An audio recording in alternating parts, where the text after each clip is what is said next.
আপনারা দেখছেন আমার ছোট্ট ইউটিউব চ্যানেল বাংলা টপ।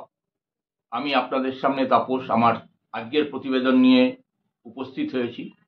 প্রতিবেদনের শুরুতেই অন্যান্য দিনের মতন আপনাদের কাছে আমার একান্ত আবেদন, আপনারা আমার এই ইউটিউব চ্যানেলটিকে সাবস্ক্রাইব করুন। আপনাদের গুরুত্বপূর্ণ মতামত আমার ভিডিওর কমেন্ট বক্সে লিখে জানান। ভিডিওগুলো ভালো লাগলে অবশ্যই লাইক করুন এবং শেয়ার করে ছড়িয়ে দিন। মাননীয় নির্বাচন কমিশনকে বেশ কিছুদিন ধরে এই হুঙ্কার টুঙ্কার ইত্যাদি দিচ্ছিলেন। প্রধান নির্বাচনী কমিশনার জ্ঞানেশ কুমারকে তিনি অমিত শাহর ধামাধারী লোক, তল্পিবাহক ইত্যাদি নানান কথা বলতে বলেছেন। তিনি এও বলেছিলেন যে এই জ্ঞানেশ কুমার নির্বাচন কমিশনার বিজেপির হয়ে কাজ করছে, রাজ্যটাকে দখল নিতে পারছে না বিজেপি, ভোটে জিততে পারছে না। সেই কারণেই ভোট নিয়ন্ত্রণ করার জন্য এই এসআইআর টেসআইআর এর নাম করে ভোটার লিস্ট থেকে নাম টাম ইত্যাদি বাদ দিয়ে তারা জিততে চাইছে। আসলে তিনি বোঝাতে চাইছিলেন তিনি সর্বজ্ঞানী, আইন টাইন সংবিধান ইত্যাদি তাকে যেন কেউ শেখাতে না আসে। এই যখন সাধারণভাবে যে ভোটার তালিকায় নাম তোলা হয় ফর্ম 6 ফিল আপ করে, গত বছর থেকে যে নাম উঠেছে সেই নামগুলোর মধ্যে থেকে একটা স্যাম্পল টেস্ট করতে গিয়ে একটা ছোট সংখ্যা 0.06% স্যাম্পল টেস্ট করতে গিয়ে দেখা যায় 3-4টে জায়গার এই নাম সংযুক্তিকরণের ক্ষেত্রে ব্যাপক অনিয়ম বেনিয়ম হয়েছে। নির্বাচন কমিশনের পক্ষ থেকে তার মধ্যে 2টি বিধানসভা কেন্দ্রের নাম তোলার দায়িত্বে যারা ছিলেন ইআরও, এইআরও, তাদেরকে সাসপেন্ড করা, তাদের বিরুদ্ধে এফআইআর নেওয়ার কথা বলা হয়। রাজ্য কিন্তু সেটা মানেনি। সেই নির্দেশ আসার পরে ওই বোলপুরের প্রশাসনিক সভা থেকে মাননীয়া কি বলেছিলেন? মাননীয়া পরিষ্কার বলেছিলেন যে আমার অফিসারদের হুমকি দেওয়া হচ্ছে, ভয় দেখানো হচ্ছে, রাজ্যটাকে যাতে চালাতে না পারা যায় সেই ব্যবস্থা করা হচ্ছে। এই জিনিস মানব না, একটা কারুর নাম বাদ দিতে দেবো না, আমার কোনো অফিসার তার বিরুদ্ধে কোনো রকম শাস্তিমূলক ব্যবস্থা হবে না। বিএলও যারা এই প্রত্যক্ষভাবে নাম তোলার কাজের সঙ্গে যুক্ত থাকেন তাদের উদ্দেশ্যে তিনি বলেছিলেন ঠিকঠাকভাবে কাজ করুন, নির্ভয়ে কাজ করুন, একজনের নামও যাতে বাদ না যায় সেদিকে লক্ষ্য রাখুন, কারুর নাম বাদ দেওয়া যাবে না। অর্থাৎ এই মৃত ভোটার, 2-3-4টে জায়গায় নাম তুলে রাখা ভোটার যারা এ রাজ্যে বসবাস করেন না, একটা সময় করতেন, নাম তুলেছিলেন ভোটার লিস্টে, তাদের নামগুলো রয়ে গেছে, সেই নামগুলো বাদ দেওয়া যাবে না। আর সর্বোপরি বাংলাদেশি অনুপ্রবেশকারী মুসলিম, রোহিঙ্গা ইত্যাদি এরা তো রয়েইছেন। ঠিক একই রকম ভাবে তারই সুর মিলিয়ে ওই আমাদের রাজ্যের লিফটে চড়ে রাজনীতির শীর্ষ জায়গায় পৌঁছানো আমাদের রাজ্যের যুবরাজ, তিনিও বলেছিলেন নির্বাচন কমিশন একজনের নাম বাদ দিলে 1 লাখ লোককে নিয়ে গিয়ে নির্বাচন কমিশনের অফিস ঘেরাও করব। তারা ভেবেছিলেন তাদের এই হুমকি চুমকিতে নির্বাচন কমিশন ভয় পেয়ে যাবে, তারা তাদের সংবিধান প্রদত্ত দায়িত্ব কর্তব্য থেকে তারা বিরত থাকবেন, যেটা অন্যান্যবার যেরকম ভাবে ম্যানেজ করতে পারেন এবারও বোধহয় সেরকম ভাবে ম্যানেজ হয়ে যাবে। কিন্তু এই ঘটনার পরে আমরা কি দেখলাম? এই ঘটনার পরে আমরা দেখলাম রাজ্যের মুখ্য সচিব নির্বাচন কমিশনকে একটা চিঠি লিখেছিলেন, যেখানে তিনি জানিয়েছিলেন যে এই যাদের বিরুদ্ধে নির্বাচন কমিশনের থেকে শাস্তির সুপারিশ করা হয়েছে তাদের নির্বাচনী প্রক্রিয়া থেকে অব্যাহতি দেওয়া হয়েছে, তাদের নির্বাচনী প্রক্রিয়ার মধ্যে কোনোভাবে যুক্ত করা হচ্ছে না, কিন্তু এখনই তাদের বিরুদ্ধে কোনো রকম শাস্তিমূলক ব্যবস্থা নেওয়া হচ্ছে না। বিভাগীয় তদন্ত চলছে, শুরু হয়েছে। বিভাগীয় তদন্তের শেষে কি তার পরিণাম আসে সেটা দেখে নিয়ে তারপরে ব্যবস্থা নেওয়া হবে। কারণ এখনই এরম ভাবে ব্যবস্থা নিলে পরে আধিকারিকদের বিরুদ্ধে তাতে আধিকারিক মহলে একটা চাঞ্চল্য সৃষ্টি হতে পারে, ভয়ের সঞ্চার হতে পারে। রাজ্যের এই সমস্ত আধিকারিকরা শুধুমাত্র নির্বাচন নয়, অন্যান্য অনেক দৈনন্দিন কাজের সঙ্গে যুক্ত থাকে এবং কথা বলেছিলেন যে এই অধস্থন আধিকারিকদের স্বতন্ত্রভাবে কাজ করার জন্য বিশ্বাসের বশেই কিছু কাজ ছেড়ে দেওয়া হয়। ফলে এরকমভাবে শাস্তি দিলে পরে অসুবিধা হতে পারে। নির্বাচন কমিশনার এই চিঠি পাওয়ার পরে মুখ্য সচিবকে দিল্লিতে ডেকে পাঠিয়েছিলেন।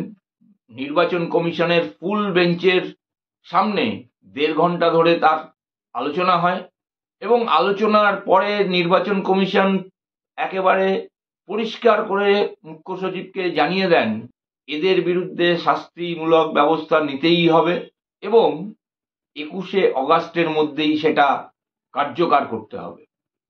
এই গত পরশুদিনকে আমরা কি দেখলাম? রাজ্যের মুখ্য সচিব নির্বাচন কমিশনকে চিঠি পাঠিয়েছেন। সেখানে তারা বলেছেন আমরা এই অফিসারদেরকে সাসপেন্ড করেছি, কিন্তু এখনো অবধি তাদের বিরুদ্ধে এফআইআর করতে পারিনি, করিনি। তাদের বিরুদ্ধে ডিপার্টমেন্টাল তদন্ত চলছে। তদন্তের নির্যাস আসার পরেই আমরা এর কোনো একটা ব্যবস্থা করব। কারণ এরমভাবে এফআইআর করলে পরে এই আধিকারিক বৃন্দেদের মধ্যে একটা অস্থিরতা সৃষ্টি হতে পারে, যেটা রাজ্য পরিচালনা করার ক্ষেত্রে অসুবিধার হবে। দেখুন মাননীয়া কি বলেছিলেন, ওই বোলপুরের সভা, তারপরে ঝাড়গ্রামের সভা, যে প্রশাসনিক সভাগুলো তিনি করেন লোক দেখানো টিভি মিডিয়াকে নিয়ে, তিনি পরিষ্কার বলেছিলেন একজন আধিকারিকের বিরুদ্ধেও, আমার অফিসারদের বিরুদ্ধেও কোনো রকম শাস্তিমূলক ব্যবস্থা হবে না।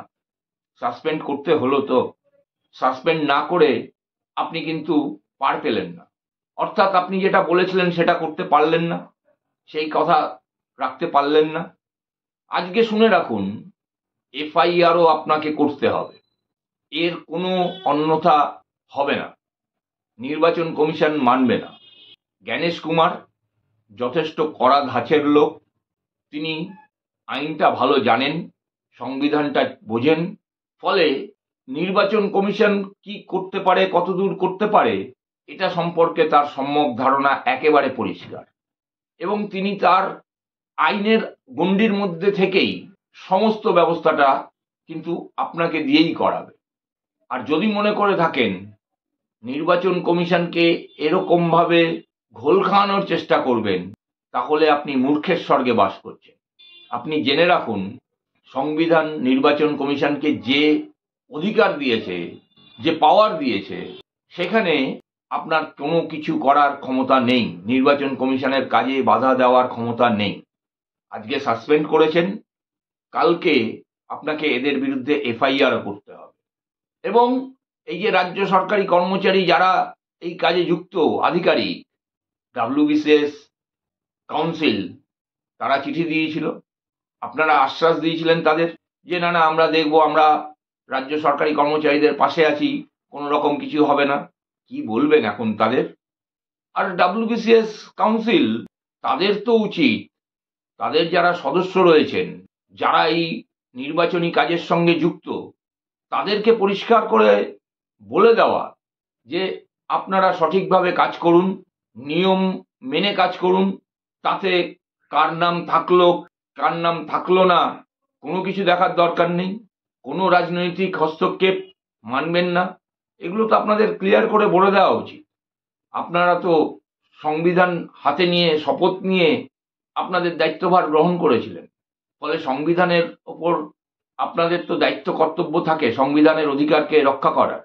সেটা না করে ওই মাননীয়ার পদলেহন করা কিছু উৎকোচ ইত্যাদি পাওয়ার জন্য, কলাটা মূল্যটা একটু পাবো, একটু সুবিধাজনক জায়গায় ট্রান্সফার, 2 পয়সা একটু বেশি আয় করা যাবে, এইসব চিন্তা ভাবনা করে এগুলো তো আপনাদের দায়িত্বের মধ্যে পড়ে না, এগুলো করা উচিত না। জনগণের সেবায় আপনারা নিয়োজিত হয়েছেন, ফলে সংবিধান প্রদত্ত আপনাদের যে কাজ, যে দায়িত্ব, সেটা তো আপনাদের সঠিকভাবে মেনে চলা উচিত। মাননীয়া কিন্তু এখন পেঁচে পড়েছেন। নির্বাচন কমিশনের পাচন খেয়ে তিনি বুঝতে পারছেন যে এবার কিন্তু অত সহজে নির্বাচন কমিশনকে ঘোল খাওয়ানো যাবে না।